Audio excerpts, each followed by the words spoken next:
Bueno, pues, digámosle al Señor ahí, amadísimo Padre, me presento ante ti una vez más, Señor, con un corazón dispuesto a recibir y atesorar esta bendita palabra. Gracias, Padre. Gracias, Señor Jesucristo. Y gracias, Espíritu Santo. Amén y amén. Fíjense que el miércoles iniciamos un tema en Deuteronomio 7:1 en adelante. Pues ustedes los que no vinieron, pues no lo pudieron escuchar. Pero el título es Advertencia, dice, contra la idolatría de Canaán. Entonces, si ustedes pueden, para que tal vez entiendan del contexto desde un principio hasta el final, lo puedan leer en su momento ahí. Pero ahorita lo que vamos a leer es siempre en Deuteronomio 7, pero vamos ya vamos a leer donde nos hemos quedado, nos quedamos en el 11 y vamos a leer del 12 en adelante. Y ahí lo que nos dice el Señor, bendición de la obediencia. O sea, quiero que entendamos nosotros que para poder recibir esa bendición debe de haber una obediencia. ¿De quién? De nosotros para con el Padre. Y eso es lo que quiero que vayamos entendiendo. Espero que podamos recibir esto espiritualmente y podamos discernirlo para poder entenderlo y poder atesorarlo. Pero sí les sugiero que lean el del 1 ustedes al 11 para que también sepan las consecuencias de la desobediencia, ¿verdad? Porque eso fue lo que leímos la semana pasada. Y por haber, oiga bien, oído estos decretos y haberlos guardado y puestos por obra, entonces podemos ver que para que las cosas tengan su cumplimiento, hay que estarlos oyendo, hay que guardarlos, estos decretos, y ponerlos por obra. O sea, de nada sirve que usted guarde o que tenga una Biblia, llamémoslo de esa manera, y la tenga cerrada, o la tenga abierta en el Salmo 91, pero nunca la lee. Quiero que entendamos, usted va a ser hacedor en las cosas de acuerdo a usted las vaya atesorando en su vida. ¿Estamos entendiendo? Guardad, dice, puestos por obra. Mi Padre, tu Padre, dice, miren, guardará contigo el pacto. Guardará. ¿Cuándo Él lo va a guardar? Cuando nosotros hayamos hecho lo que a Él le agrada. El pacto, dice, y la misericordia que juró a tus padres. ¿Cómo vamos a recibir ese pacto? ¿Cómo vamos a recibir esa misericordia? Es, como dice al principio, por haber oído estos decretos y haberlos guardado y puestos por obra. Si nosotros no nos lo ponemos por obra, pues no van a funcionar. Como dice en una parte en la Biblia, que el que no sirve para, no sé si está en la Biblia también, en lo que no sirve para servir, tampoco sirve para vivir. Entonces quiero que entendamos, en la Biblia sé que está que el que no hace el bien, aún sabiéndolo, le es pecado. Entonces quiero que entendamos. Luego nos dice el 13, y luego miren lo que nos va diciendo, y te amará el Padre, lógicamente, si estamos agradándolo, y te amará, y luego miren, y te bendecirá, y te multiplicará, y bendecirá, dice, el fruto de tu vientre, y el fruto de tu tierra, tu grano, tu mosto, tu aceite, la cría de tus vacas, y los rebaños de tus ovejas en la tierra que juró a tus padres que te daría. Entonces debemos de entender que para poder recibir todo eso, debemos de ir entendiendo el contexto y qué es lo que debemos de hacer. Y luego dice el 14, bendito será, dice, más que todos los pueblos. Refiere que el que está en él, oiga bien, el que está en él y hace lo que a él le agrada y guarda todos sus mandamientos y se mira la obra, es en ese hijo, en ese hermano que se va a ver la bendición. Eso es lo que dice, bendito serás, dice, más que todos los pueblos. No habrá en ti, dice, varón ni hembra estéril, ni en tus ganados. Entonces debemos de estar para poder recibir todas esas bendiciones. Y quitará a mi Padre de ti. Miren lo que dice, para que vayamos entendiendo. Si usted se está viendo en una situación difícil, pues hay que preguntarle al Señor, ¿qué es lo que estoy haciendo que no te agrada? Porque a veces, si ustedes me preguntan a mí cómo me miraba yo antes de estar en el Señor, yo les diría que me miraba bueno. Yo les diría que me miraba santificado. Pero lógicamente cuando llego a la palabra me doy cuenta que el único bueno solo es el Padre, porque lo dice el Señor Jesucristo. Entonces quiero que entendamos que llegamos a entender, a creer una falsa de que hemos sido buenos, pero en realidad no hemos sido buenos, ni mucho menos hemos tenido misericordia, ni nada de nada, ni nada de nada. Entonces para poder y pasar, si usted se va por decir, si pasa por cualquier hospital que pase, sea privado o sea público, va a haber filas de gente porque está enferma. Y vamos a ver enteramente por qué la gente se enferma. Miren lo que dice: y quitará mi Padre de ti, habla de usted y habla de mí, toda enfermedad y todas las malas plagas de Egipto que tú conoces, no las pondrá sobre ti. O sea que cuando usted mira a personas en situaciones difíciles, diga usted, algo hay en esa persona, yo le diría falta de Jesús, ¿va? O la convivencia de Jesús en la vida, en nuestras vidas, porque sabemos que las enfermedades, las locuras, los vicios y cuantas cosas, por decir, vaya, el que es alcohólico, el que se droga, el que le gusta el tabaco, el que le gusta el chisme, el que le gusta la mentira, el hipócrita, el envidioso, y vaya sumándole todo. Eso es una enfermedad, ¿verdad? O es un espíritu, quiero que entendamos. Y podemos ver, por ejemplo, cuando hay unos espíritus que cuando Jesús lo miraron le dijeron, ¿qué haces? Como quien dice, ¿por qué? No es porque dice, no, dice ahí, ¿por qué nos atormentas antes de tiempo? Entonces, ¿qué significa? Que estaban viviendo en esa persona. ¿Y cuando esa persona fue liberada? Cuando llegó Jesús a su vida. Entonces quiero que entendamos que cuando Jesús todavía no llega a su vida, pues entonces, y no está como el Señor quiere, va a vivir con enfermedades. Pero repito, el Señor dice que para los que estamos con Él no hay. Y quitará, dice, mi Padre de ti toda enfermedad y todas las malas plagas de Egipto que tú conoces, no las pondrá sobre ti. Y luego nos dice, antes las pondrá sobre todos los que te aborrecieren. ¿Y qué le dice el Señor, por ejemplo, a Abraham en el 12:3? Bendeciré, dice, a todas las familias de la tierra, y el que te maldijere, maldeciré. No sé si lo ponemos, lo podemos ver en Génesis 12:3 para que miremos. Bendeciré, dice, a los que te bendijeren, y a los que te maldijeren, maldeciré, y serán benditas en ti. Habla de Abraham, y luego nosotros seguimos desde Jacob y todo lo demás ahí, y luego a través del Señor Jesucristo. En ti todas las familias de la tierra. No está hablando de solo Israel, ni de aquí, ni de por allá. No, está hablando de todos nosotros, sus hijos. Y eso es lo que quiero que vayamos entendiendo. No, para arriba, vamos por el 13-14 por ahí. Ahí donde estamos, pero en el 13-14 por ahí vamos. Ahí, por ahí. Miren, en el 15-14 creo. Sí. Bueno, aquí.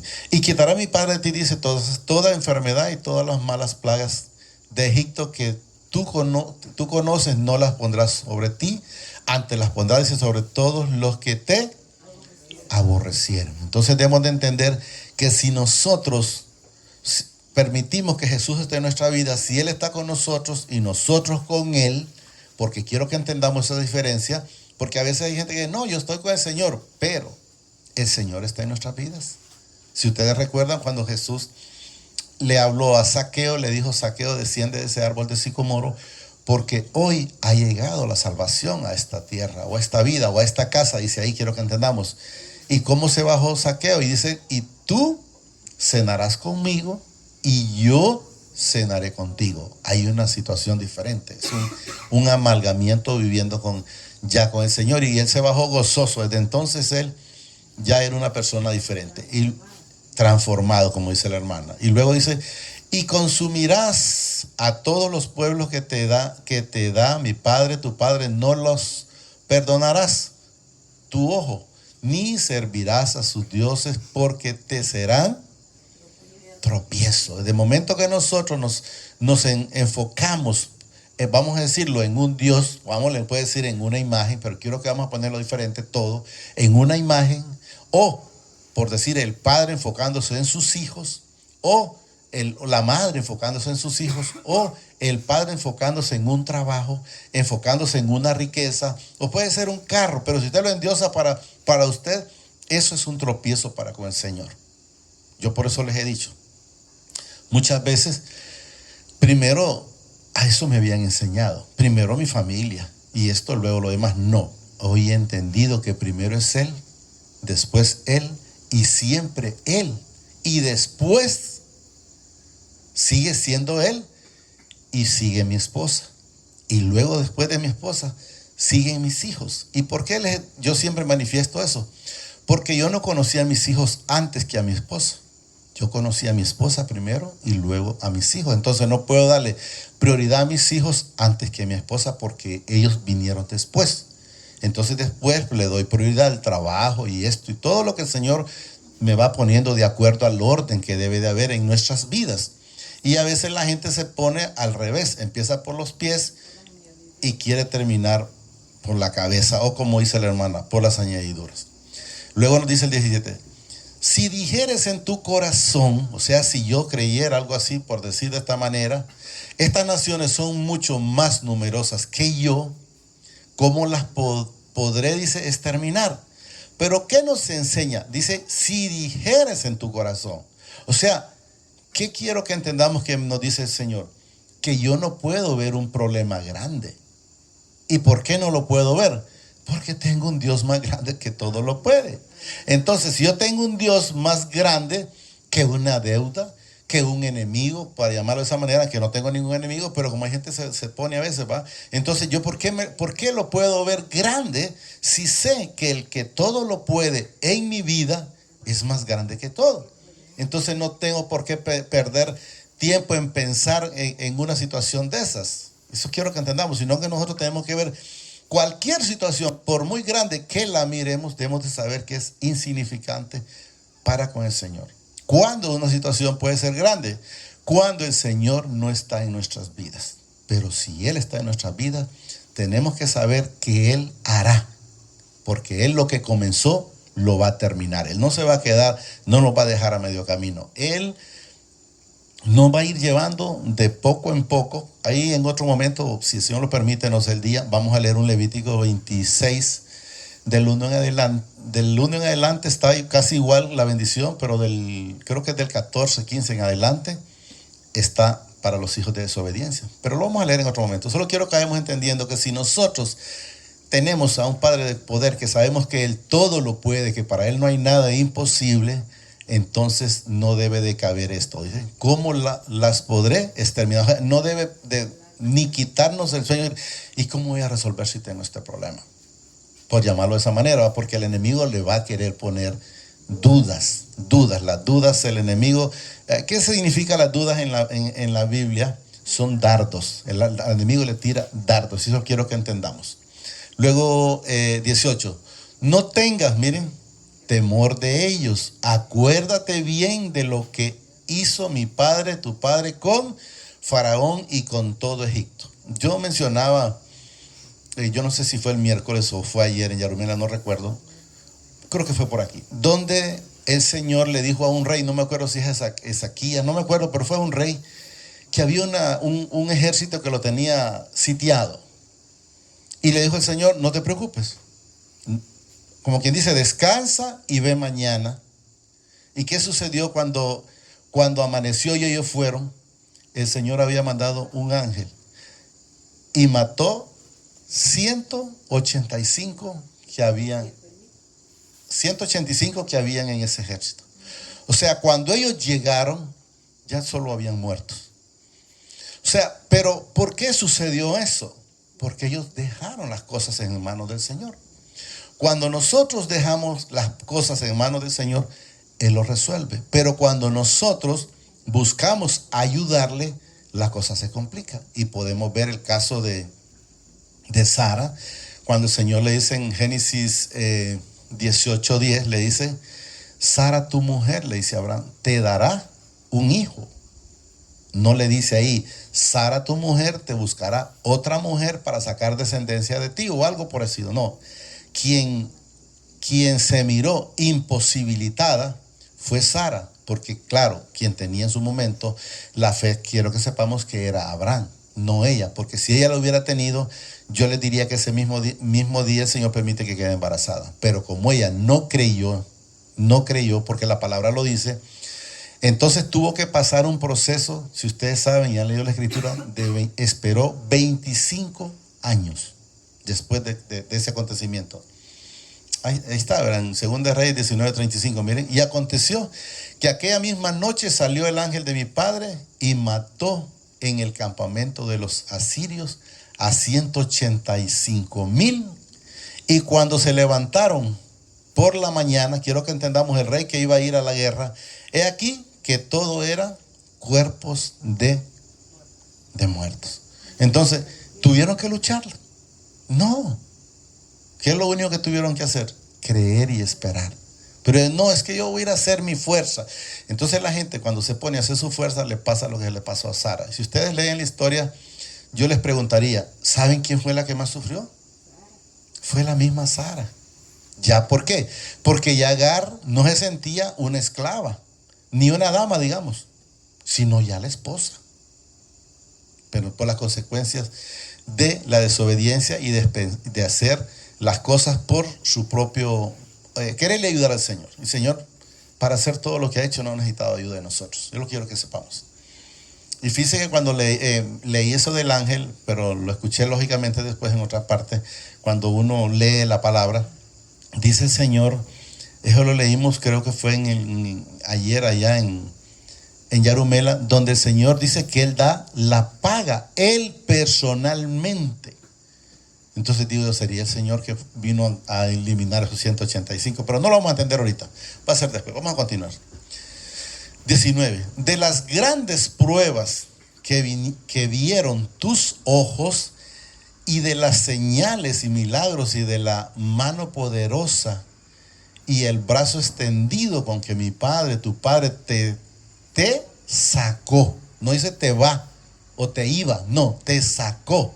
Así hará, dice, mi padre, tu padre, con todos los pueblos de cuya presencia tú temieres. O sea, Él va a destruir a todos. Yo les digo en el Señor, y sé que lo he manifestado y que el Señor me perdone porque lo manifiesto muchas veces. Cuando el Señor llegó a mi vida y enteramente llegó de mi vida de una manera que yo logré entender, dejé de tomar las pastillas. Yo me tomaba 7 pastillas diarias.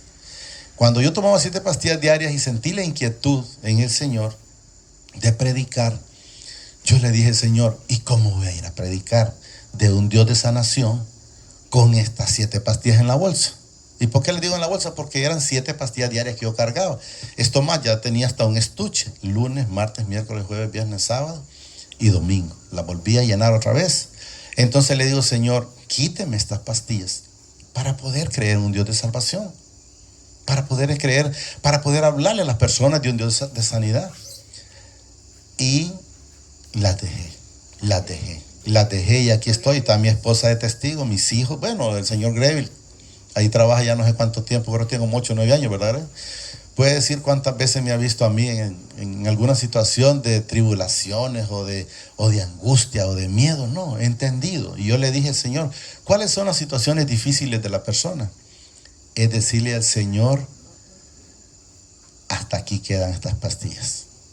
¿Por qué? Porque el problema es que la gente no cree en el Señor. Ya, pero si dejo tomármelas y me muero, siempre nos vamos a ir. Y el día y la hora solo Él la tiene. Y nadie va a ir más adelante ni más atrás. Entonces yo les dije, lo único que yo sí les dije a mis hijos y a mi esposa, no le vayan a reclamar al Señor, porque estas pastillas quedan aquí. Yo creo que ya llevo como unos 10 años, creo yo, más, ya no me acuerdo desde dónde las dejé. Y yo les digo, Satanás me decía, te vas a morir. Porque el problema mío, según el que el enemigo me había metido, era en el corazón. Y yo sentía que el corazón, en esos tiempos, cuando dejé la pastilla, que le dejaba, boom, como tambor, como que se me iba a salir. Y yo le decía, pero no me lo voy a tomar. No me lo voy a tomar. Y aquí estoy, gracias al Señor por la misericordia de Él. Yo sé que ya pasé más de 10 años. Lo que pasa es que no tengo idea del tiempo correcto, pero estoy seguro que ya pasé más de 10 años donde dejé esas 7 pastillas. Y además de que dejé esas 7 pastillas, dejé de gastar, porque eso era de estar constantemente. Pero el tener valor de decir, bueno, Señor, hasta aquí yo la dejo y usted sabrá el día y la hora que me lleve. Y si no, pues aquí estoy listo. Entonces la gente tiene miedo y hace todo lo que tiene que hacer y siempre se va a morir. Hay gente que gasta bueno, vámonos a la mujer de flujo de sangre. ¿Cuántos años anduvo esa mujer sufriendo? Porque ahí dice que andaba con el látigo. Y dice que antes de irle mejor, con los médicos le iba peor. ¿Qué significa? Que los médicos no son la solución.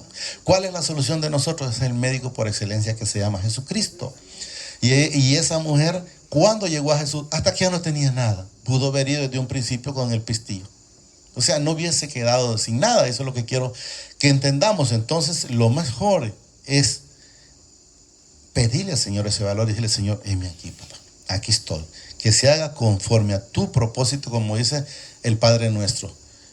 Y así es como nosotros vamos a vivir plenamente en el Señor. No sé cuál vamos a leer.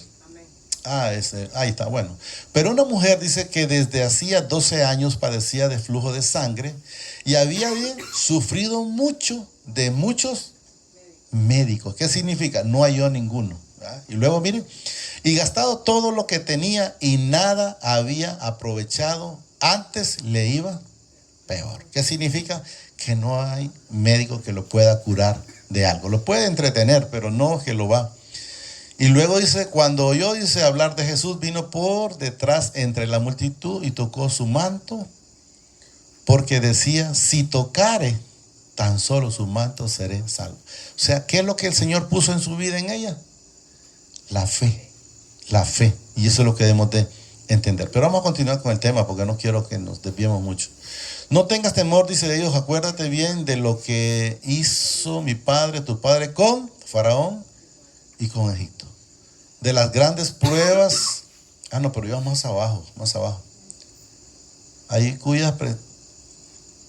ahí estábamos. Sí, ya leímos. Ok. También dice: enviará mi padre, tu padre, miren, avispas sobre ellos hasta que perezcan los que quedaren, y los que se hubieren escondido de delante de ti, no desmayes delante de ellos. O sea, no tengas temor, porque mi padre, tu padre, está, dice, en medio de ti, mi Padre grande y temible. Cuando habla él en medio, ese pueblo nunca entendió. Moisés les decía a cada rato: el Señor anda en medio. Pero ¿qué es lo que quiero que entendamos? Que esa comunidad, llamémoslo de esa manera, o esa población, creían que era, por decir, bueno, entre nosotros, creían que el Señor andaba en medio ahí. No, Él tiene su templo aquí en nosotros. Por eso Él dice que mora en medio de nosotros. Y entonces eso es. Usted va a ver las personas. Yo escuchaba a una persona, a un artista, según él es mucho multimillonario, y ya llegó al Señor y dice: yo tengo todo, como quien dice, tengo carro, yate, avión, casa aquí, casa allá, bueno, todo lo que tenía. Pero siempre sentía un vacío, dice, que nunca lo pude llenar. Entonces, ¿cuánto él dice que llenó ese vacío? Hasta que llegó el Señor a su vida. Entonces, quiero que entendamos que cuando él dice que mora en nosotros, él lo dijo en su momento: no los dejaré huérfanos, les mandaré en el Consolador, dice. Hay otra parte que aparece el Espíritu Santo, en el cual dice clarito: vendremos el Padre y yo a morar. Y es aquí donde está, es en cada uno de ustedes que también está. Miren, en medio de ti. Entonces, cuando Moisés les decía en medio, ellos me imagino que pensaban que andaba en medio de toda la multitud. No, Él anda en cada uno de nosotros. Eso es lo que quiero que entendamos. Grande y temible. Y mi Padre, tu Padre, echará estas naciones delante de ti poco a poco. No podrán, dice, acabar con ellas enseguida, para que las fieras del campo no se aumenten contra ti. Yo me gustaría como profundizar un poquito esta parte donde dice aquí: a estas naciones delante de ti poco a poco. Lo vamos a poner un poquito diferente, pero quiero que entendamos: no la vamos a cambiar. Simple y sencillamente la vamos a poner de una manera diferente en nuestras vidas. Cuando el Señor llegó a mi vida, lo primero que me puso fue el amor. Pero luego me fue quitando ese montón de cosas. Porque Él dice aquí, miren, estas naciones, pero yo diría este montón de problemas que traíamos. De la envidia, de la prepotencia, de la chimografía, de el orgullo, de la altivez, de la maldad. Y vaya poniéndole de la amargura, de la tristeza y todo lo que nosotros manejábamos, porque aquí lo vemos como como naciones, pero quiero que lo miremos. Yo les digo, ¿qué es lo que hay hecho en mi vida? Me quitó el alcoholismo, me quitó la mentira, me quitó el adulterio, me quitó el robar. La gente cree que los ladrones solo son los que andan cartereando ahí. No, yo hablaba con unos muchachos, le digo, si ladrones son ustedes, y me dijo, y me dio a entender, ¿y por qué dice usted que soy ladrón? Le digo, ¿a qué hora va la pulpería? Me voy como a las 11. Bueno, ¿y de qué hora a qué hora le paga? De 7 a 12. Entonces ese tiempo se lo roba. O sea, todo mundo roba, o todo mundo ha robado, pues, porque ya lógicamente, cuando el Señor ha llegado a nuestra vida, ya ese montón de cosas nos ha quitado. Y al Señor, yo les digo, al Señor quitarle las cosas de un solo no le cuesta absolutamente nada. Pero eso creo que vendría a traer otros problemas. Entonces, por eso uno de los problemas que yo me recuerdo, yo era boconísimo al más no haber, hasta por reírme decía boconada. Y yo cuando me acuerdo, yo le dije a la hermana Verónica, le digo yo, ¿se ha fijado que yo no hago boconadas? Y usted me dice, ¿pero hizo algún sacrificio? Ninguno. ¿Qué es lo único que hay que hacer? Tener un corazón dispuesto para el Señor, obedecer, ser honestos con nosotros mismos, que escuchemos al Espíritu Santo. Yo recuerdo que yo andaba caminando por allá y unos mosquitos en la mañana, ustedes saben cómo molestan, y yo dije otra palabra, pero lógicamente ya en el Señor, y siento a través del Espíritu Santo que me dice, ¿y por qué no dijiste que molestan? O sea, a veces, pero nadie me escuchó. Sí, pero adentro tenemos al Señor a través del Espíritu Santo y Él nos redarguye. Que no le pongamos cuidado es otra cosa, pero Él nos redarguye. Yo les cuento constantemente. Y me dijo, ¿y por qué no dijiste que molestan? Si eso era lo más fácil y no hubiese incomodado al Espíritu Santo en ningún momento. Repito. Y mi Padre, tu Padre se echará, dice, estas naciones o estas cosas como quiera, pero lo vamos a poner como está ahí delante de ti. Miren, poco a poco. No cambiamos de un solo. El Señor nos va transformando. Y como dice la palabra, nos lleva de gloria en gloria o de victoria en victoria. Usted va a escuchar, mucha gente le va a decir, no, eso es normal. Esa es mentira, Satanás. El cristiano no puede ir de gloria y derrota. De gloria y derrota. ¿En qué parte de la Escritura aparece eso? No aparece en ninguna parte, pero el enemigo le dice, no, eso es normal. Incluso usted va a escuchar mismo, puede decirle como curas o pastores, pero yo le digo en el Señor, no es normal. El cristiano tiene que ir, como lo dice la palabra, de gloria en gloria. No dice, podrás acabar, dice, con ellas enseguida, para que las fieras del campo no se aumenten contra ti. Mas mi Padre, tu Padre, dice, las entregará delante de ti.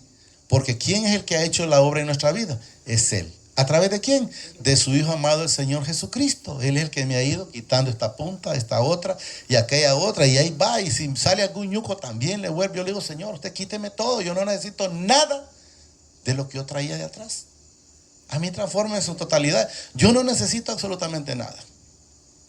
De delante de ti, dice, Él las quebrantará con grandes destrozos hasta que sean, dice, destruidas, o sea, hasta que no haya nada en nuestra vida.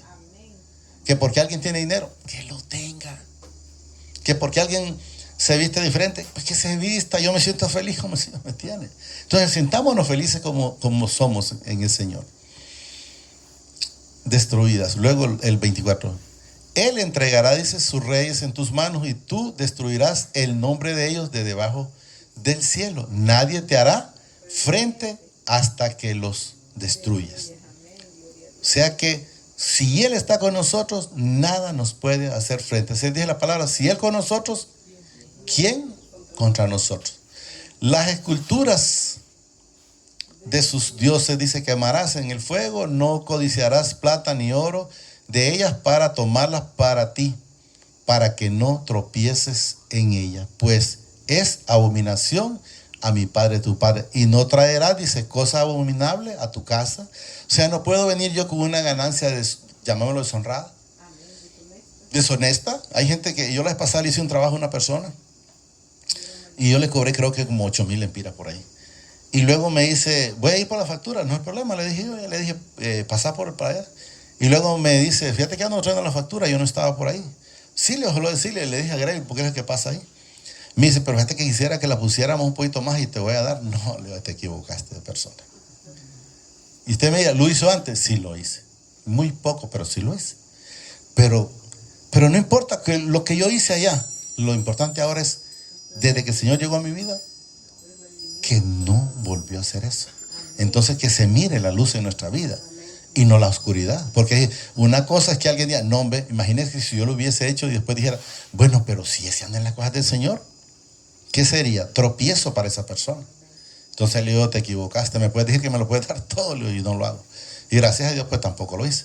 Y no traerás cosas, dice, abominable a tu casa, para que no seas, dice, anatema, anatema, que es maldito, del todas las aborrecerás y la abominarás, porque es anatema. O sea, nada de lo que no viene del Señor me tiene que interesar, porque como dice la hermana, es maldición.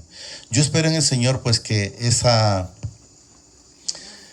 palabra la hayan podido entender, la hayan podido discernir, pero no solo eso, sino que la puedan atesorar. Y no solo eso, sino que también seamos hacedores de esta bendita palabra. Solo digámosle al Señor ahí, amadísimo Padre, te damos gracias por esta bendita palabra que nos ha dado esta preciosa noche.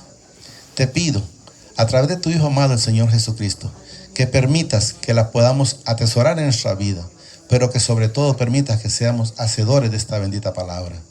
Gracias, Padre. Gracias, Señor Jesucristo. Y gracias, Espíritu Santo. El Señor los bendice hoy, mañana y siempre hasta la eternidad, más de lo que somos bendecidos espiritualmente. Amén y amén. Señor los guarde.